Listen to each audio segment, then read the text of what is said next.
The ATF's core responsibility is assisting in local law enforcement. When I was a mayor, I detailed local law enforcement to the ATF, but I'm stunned at how they have been stripped of resources, of their budget, and all of their capabilities to go after illegal gun running. Will you commit to doing everything you can to making sure the ATF has its resources and the legal power to pursue illegal gun runners in our country? Today we have an interesting exchange between Senator Cory Booker and President Trump's pick for Attorney General Pam Bondi during a high-stakes confirmation hearing. At the center of it all, the Second Amendment, gun control, and the role of the ATF in stopping illegal gun runners. It gets tense fast. You won't believe how intense this debate gets, so be sure to watch till the end. According to Cory Booker, one of the biggest hypocrisies in Washington is that politicians talk about stopping gun violence but do little to actually strengthen the very agency meant to enforce gun laws, the ATF. Let's get into it. One of the most stunning hypocrisies I've found since I've been down here in Washington is every politician gives lip service to driving down gun violence. But the very federal authority, the Bureau of Alcohol, Tobacco, and Firearm, that is primarily focused on enforcing America's gun laws and keeping people safe, is hamstrung by federal leaders.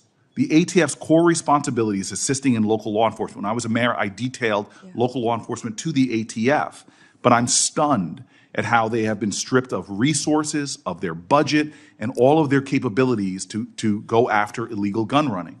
When I was mayor of the city of Newark, we couldn't find one gun crime that was done with a legally purchased gun.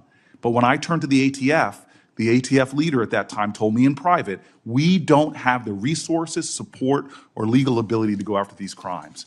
I am concerned about our ability to fight gun crime in America that threatens our law enforcement officers as well as people in communities from red counties to blue cities.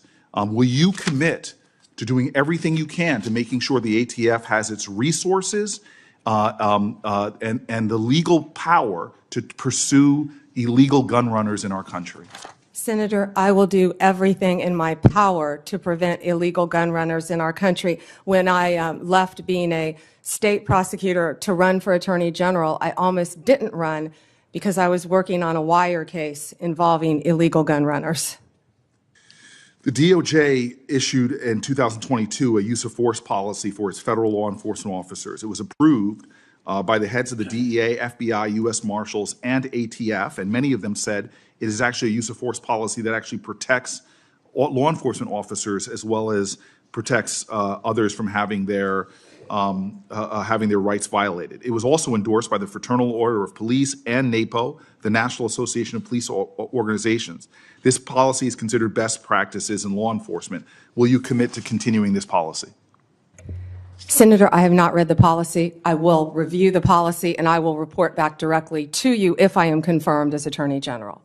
And consult with law enforcement, absolutely. And I would appreciate if you looked at the policy and I submit questions for the record, hoping that you can elucidate maybe more of your thoughts on this. Certainly. And then I will also say, as my last question, because I see my time has run out and I look forward to a second round, the DOJ issued a policy regarding chokeholds, which limited the use of no-knock warrants and chokeholds. It's worth noting that Florida has outlawed no-knock entries altogether since 1994. Would you commit to continuing the 2021 DOJ policy on these issues? I'm familiar with the policy. I have not read it. I'm committed to reading it and studying it and reporting back to you on that policy once again. Thank you. Mr. Chairman, thank you. Senator. Wow, that was one intense exchange. Booker came in hard, demanding answers, while Bondi played it safe, avoiding direct commitments. So, what do you think? Should the ATF get more resources to crack down on illegal gun trafficking? Should chokeholds and no-knock warrants stay restricted? Drop your opinions in the comments. I'll be responding to as many as I can. And if you enjoyed this breakdown, hit that subscribe button and turn on notifications so you never miss a moment of political drama. Until next time, stay informed and stay engaged.